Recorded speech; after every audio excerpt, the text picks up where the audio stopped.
Saudara-saudara, rakyat Indonesia dan rakyat Papua yang saya kasihi dan saya muliakan. Hari ini, tanggal 19 September 2022, saya mengikuti secara seksama siaran pers yang disampaikan Menko Polhukam Bapak Mahfud MD dengan Ketua KPK dan anggota.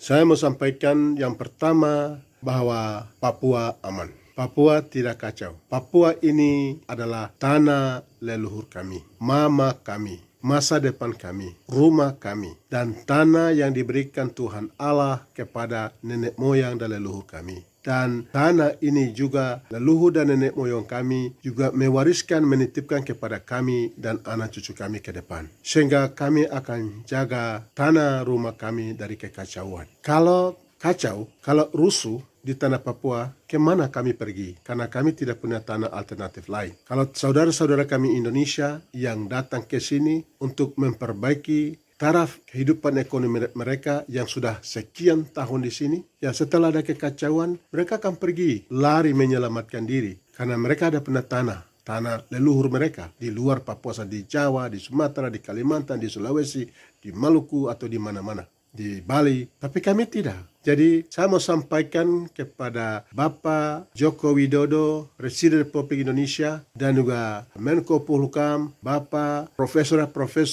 Mahfud MD, dan semua, dan juga Tito Karnavian. Saya mau kasih tahu, saya mau sampaikan, yang mengacaukan kami Papua adalah orang Jakarta, orang Indonesia. Mereka selalu menyampaikan informasi pernyataan-pernyataan yang memprovokasi rakyat Indonesia dan rakyat Papua. Saya mengapa katakan rakyat Indonesia dan rakyat Papua? Dua bangsa yang berbeda. Dan saya sendiri sudah mempelajari sejarah. Benar. Jadi sekarang saya mau sampaikan ini. Jadi persoalan yang disampaikan oleh Mahfud MD dalam siaran pers tadi tentang penetapan Bapak Lukas NMB Gubernur Papua sebagai tersangka, jangan mengalihkan persoalan. Jangan mengalihkan substansi masalah, akar sejarah konflik Papua. Jangan. Negara harus bertanggung jawab menyelesaikan akar konflik persoalan Papua yang terlama dan terpanjang di Asia, yaitu pelanggaran HAM berat yang dilakukan oleh negara selama ini, yang sudah ditemukan oleh Lembaga Ilmu Pengetahuan Indonesia 4 akar masalah. Harus selesaikan masalah itu. Dan juga jangan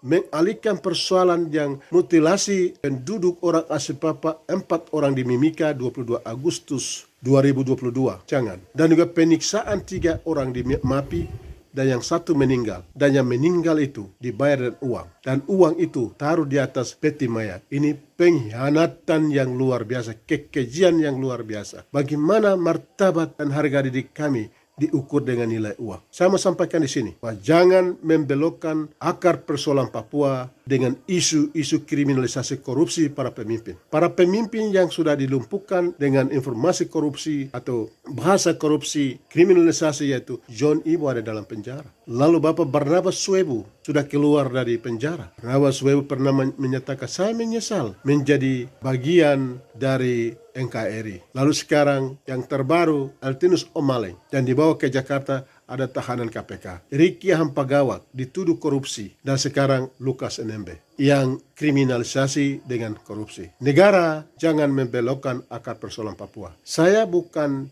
setuju dengan korupsi, bukan. Saya tidak setuju dengan orang yang pejabat yang menyalahgunakan uang rakyat untuk membangun pendidikan, kesehatan, ekonomi, dan juga membangun infrastruktur. Bukan. Tapi negara harus bertanggung jawab persoalan besar. Persoalan kemanusiaan, persoalan ketidakadilan, persoalan kejahatan negara yang selama ini yang menjadi sorotan komunitas internasional. PBB sudah menyoroti itu. Uni Eropa sudah menyoroti itu. Pacific Island Forum, ACP, sudah. Mengapa Indonesia menutupkan ini? Dengan mengalihkan, membodohi masyarakat Indonesia, rakyat Papua dengan korupsi. Saya mau sampaikan bahwa Papua ini memberikan sumbangsi terbesar triliun. Papua yang membangun Indonesia, bukan Indonesia membangun Papua. Papua yang membangun Amerika, karena kami punya emas tambang di tanah ini. Ini harus difikirkan. Kami bukan mencari belas kasihan supaya kami dibebaskan, tidak, bukan itu. Tapi jangan membohongi rakyat Indonesia dan rakyat Papua. Jangan memindahkan kebodohan para pejabat ke Papua. Kami bukan orang-orang bodoh di sini. Kami sudah mengerti juga sejarah proses penggabungan Papua ke dalam Indonesia.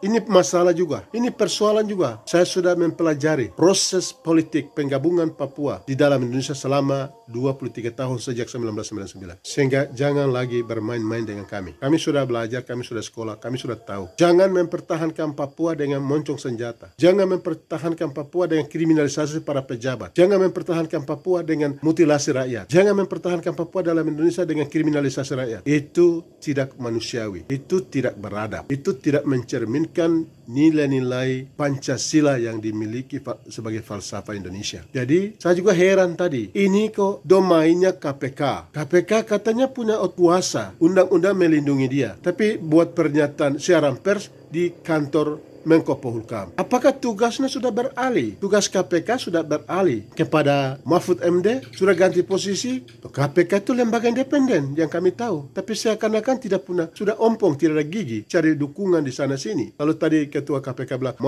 kami mohon, tidak perlu Pak, datang ke Papua, ketemu Pak Lukas NMB di rumah karena beliau kesehatan terganggu. Jadi saudara-saudara, ini respon di saya terhadap siaran pers tadi. Bapak Profesor Mahfud MD, berpikirlah sebagai seorang profesor, sebagai guru besar bangsa. Jangan memprovokasi masyarakat. Jangan mengambil peran orang. Itu KPK punya. Itu peran KPK. Domainnya, wilayahnya KPK. Areanya KPK. Bagaimana Bapak yang mengumumkan persoalan ini? Saya sampaikan itu ya. Semoga ini berguna bagi kita semua. Terima kasih.